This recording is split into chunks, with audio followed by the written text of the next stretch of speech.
Bonjour à tous, nous avons aujourd'hui en présence Monsieur Géraud à nos côtés. Monsieur Géraud qui a reçu une greffe de cheveux chez Clinique Anna en février 2018.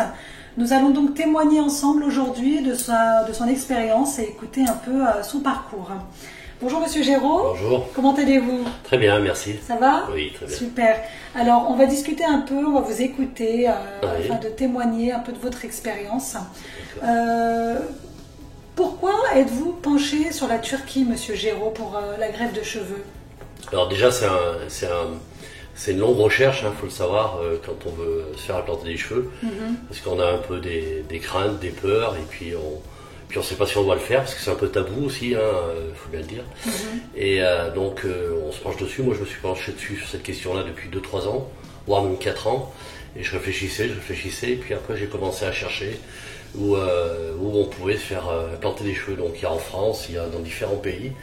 Sauf qu'en France, j'ai vite évincé la question parce que c'était très cher en France. C'est 3 fois plus cher qu'en Turquie. Et j'ai regardé aussi sur d'autres pays où ça se faisait, sur des vidéos, en Tunisie, en Yougoslavie, etc., enfin en différents pays. Et c'est vrai que je me suis attardé un petit peu plus longtemps sur la Turquie parce qu'il y avait beaucoup déjà de vidéos sur la Turquie, sur les implants. Donc il faut le savoir, quand même, la Turquie est quand même un lieu important sur tout ce qui est implant de cheveux. Tout à fait. Et après j'ai regardé comment ça se passait, si c'était parfum, comment était faite l'implantation. Et c'est vrai que très vite je suis venu sur Clinique Anna, sur les vidéos, parce qu'on voyait qu'il y avait un travail qui était fait, et c'est comme ça que j'ai pris contact avec vous d'ailleurs. Oui. Et je vous ai eu au téléphone, j'ai re-regardé les vidéos, et c'est à partir de tous ces éléments-là que j'ai pu construire un petit peu ce voyage entre guillemets, parce que c'est quand même, faut le savoir, la Turquie aussi c'est un pays où en France on a un peu des représentations et on a un peu peur sur les questions d'hygiène, de sécurité, etc. Voilà, qui fait que on va pas facilement en Turquie pour ce type d'intervention. Donc vous aviez des petites appréhensions? De grosses appréhensions, comme tout le monde, mais bon, j'ai eu la chance moi de faire un voyage en Turquie avec quelques années en arrière, donc j'avais un petit peu battu en brèche toutes ces représentations sur la Turquie, voilà. Donc c'est vrai que de vous avoir au téléphone et d'avoir pu échanger avec vous, j'avais aussi échangé avec d'autres cliniques sur Istanbul, ou non loin d'Istanbul, mais c'est vrai que j'ai senti qu'il y avait un travail et surtout un accompagnement des personnes qui venaient ici en Turquie. Et quand je dis accompagnement, c'est du départ quasiment de Lyon, d'où je viens, jusqu'à ici, jusqu'à pour partir. C'est-à-dire vraiment un accompagnement dans l'opération, dans là où on dort, quand on est récupéré, etc., etc. Donc ça m'a sécurisé. Super. Et voilà. Super, super. Et comment est-ce que s'était déroulé votre séjour, justement le premier séjour en 2018? C'était un séjour de 2 jours.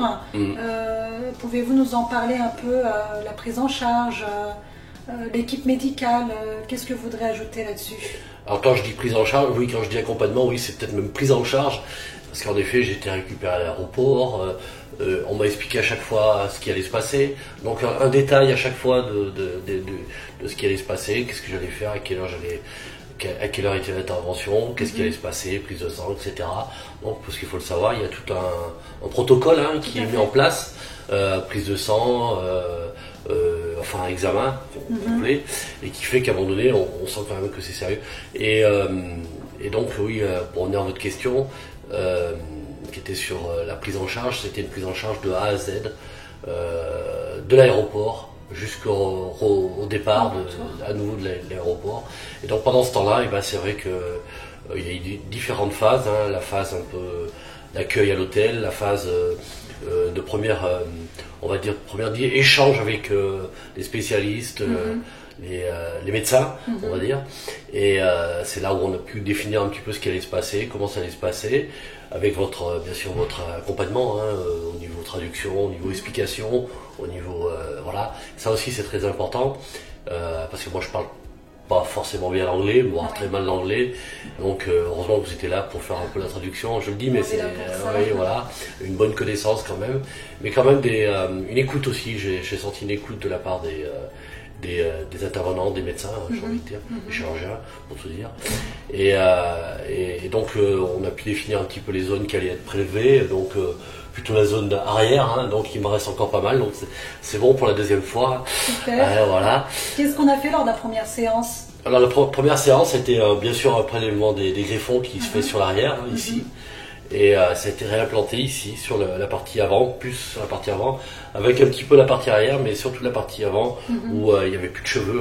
Enfin, je pense que les photos le démontreront, où il n'y avait plus de cheveux sur l'avant. Donc c'était la partie la plus importante à regarder. Et c'est vrai que ça a changé ma vie. Ça a changé ma vie parce que ouais, je peux remettre les mains dans mes cheveux et me coiffer, ce que je faisais. Super. Voilà. Super. De retour en France, comment s'est déroulé le post-opératoire? Est-ce que vous avez repris le travail tout de suite après? Alors moi j'avais prévu de m'arrêter 8-10 jours. Donc je suis pas allé au boulot tout de suite. J'aurais pu aller au boulot je pense tout de suite. Mais c'est vrai que je préfère rester à la maison, tranquille, me reposer et voilà, parce que c'est pas évident aussi d'avoir le regard de ses collègues de travail quand on a un implant de cheveux. Donc j'ai dit je reste chez moi et puis voilà.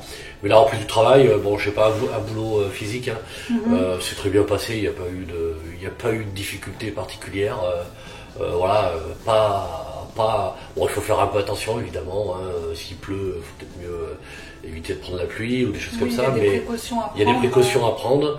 Mais non, ce qui pourrait être le plus contraignant, mais on s'en doute bien que ça serait quand on veut dormir le soir, la nuit, parce qu'on ne peut pas se poser n'importe comment, bien adapté par rapport aux implants, hein. Donc ça, c'est peut-être la difficulté la plus importante dans le post-opératoire. C'est cette particularité-là qu'on a pendant les 10 jours. Il faut faire très attention. Donc pour dormir, c'est plutôt compliqué parce qu'on doit faire attention à pas non plus poser les cheveux de la tête n'importe comment. Moi j'ai tendance à mettre les oreillers sur la tête, donc vous voyez bien que c'est compliqué. Voilà. Et pour le résultat, parce que c'est une période assez longue, hein, c'est 1 an pour obtenir le résultat final. Alors le résultat, il y a un peu des hauts et des bas. Au début on se dit bon, premier jour très content, deuxième jour très content, troisième jour on se dit et puis au bout d'un mois on a un peu des doutes. On se dit mais est-ce que ça va repousser ou est-ce que ça pousse? Donc là, on commence à avoir des gros doutes, on se dit, j'y suis allé pour rien, peut-être. Et au bout de 3 mois, alors là, on s'inquiète encore plus, on se dit, mais ça pousse pas, voire même ça a tombé. Et c'est au bout du 4, 5, 6e mois qu'on commence vraiment à voir la différence. Et là, on voit des cheveux qui repoussent. Et ça se densifie. Et c'est vrai que le résultat, pour avoir un résultat, il faut 1 an à peu près. Tout à fait. Voilà. Bon, entre 6 et 1 an, on commence déjà à être rassuré. Mais la période des 3 premiers mois est un peu... il y a un peu une phase de doute parce que comme c'est une expérience, hein, et bon, on peut se dire on a peut-être tout raté ou ça s'est mal passé, ou etc. Donc c'est vrai que là il y a des grands doutes. Il faut être armé de patience. Il faut être armé de patience. Et là aussi, quand on parle d'accompagnement, c'est aussi tout l'accompagnement qui est avec vous. Parce qu'on échange des mails ou des messages, et vous nous dites, là vous en êtes là, donc parce qu'on doit renvoyer un petit peu des photos. Oui. Hein. Donc vous nous dites on est là, vous allez en être là après, etc. Donc vous nous donnez un petit peu les étapes et le chrono, quoi. Donc ça aussi, ça rassure. C'est ça aussi l'accompagnement de la clinique Anna. Super. Voilà. Et pour finir, Monsieur Géraud, pourquoi est-ce qu'on est là aujourd'hui? Qu'est-ce que nous allons faire? Qu'avez-vous planifié? Donc il y a eu un prélèvement de greffons qui avait été fait de l'ordre de 2008 à 3000 greffons, je crois. Donc l'idée c'est de reprélever autant, mais de densifier la zone ici centrale, devant aussi bien sûr, et un petit peu derrière aussi, de redensifier, de donner de la densité aux cheveux, ce qui n'était pas possible la première fois, au vu des prélèvements, on ne peut pas prélever trop de greffons parce que sinon ça esquinte la zone donneuse, hein, d'après ce que j'ai pu comprendre. Donc il faut des fois 2 temps pour arriver à faire cela. Donc l'idée c'est vraiment de densifier toute cette zone qui était bon, il y a des cheveux mais pas suffisamment à mon goût, hein, voilà. D'accord. Et je finis ma dernière question. Allez-y, je vous en prie. Qu'est-ce que vous souhaiterez ajouter, dire aux patients qui hésitent encore, qui hésitent à sauter le pas, qui craignent un peu la greffe de cheveux? Qu'est-ce que vous voudrez leur dire pour peut-être les motiver? Alors si je veux les motiver, c'est déjà il faut enlever le tabou de la greffe des cheveux. Tout à fait. Donc ça je sais que c'est pas forcément facile. Après ce qui peut motiver ou du moins ce qui peut mettre en confiance, c'est que vraiment j'ai fait le tour, hein, à droite, à gauche. Voilà. Je suis pas venu à Clinicana parce que c'était la moins chère. Je suis venu à Clinicana parce qu'il y avait vraiment une réalité, un accompagnement et puis quand même un certain nombre de gens qui ont témoigné aussi comme moi hein, de ce qui a pu se faire et les résultats. Donc voilà. Et puis moi c'est vrai que j'ai été content de l'accompagnement, sinon je serais pas revenu, pensez bien. Donc j'ai vraiment été content de l'accompagnement et j'ai senti le sérieux de Clinicana. Et ça c'est des atouts importants, voilà, voilà, au niveau d'hygiène, au niveau sécurité, au niveau et je trouvais que c'était très professionnel Clinicana. Donc à ce titre-là, c'est pour ça que je suis revenu pour cette deuxième fois et que je suis pas allé ailleurs. Voilà.